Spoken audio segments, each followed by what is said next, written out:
Sýslumaðurinn í Keflavík lætur nú rannsaka hvers vegna hátt í 600 eignir einstaklinga á Suðurnesjum hafa verið seldar nauðungarsölu á liðnum 2 árum.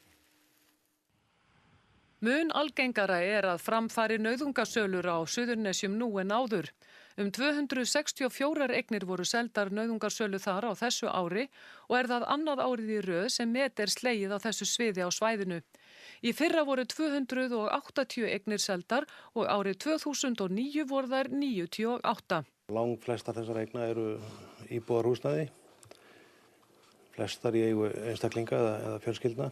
Nauðungarsölurnar skýrast að einhverju leyti af miklu atvinnuleysi á Suðurnesjum en það 12,3% en á landinu öllu það 7%.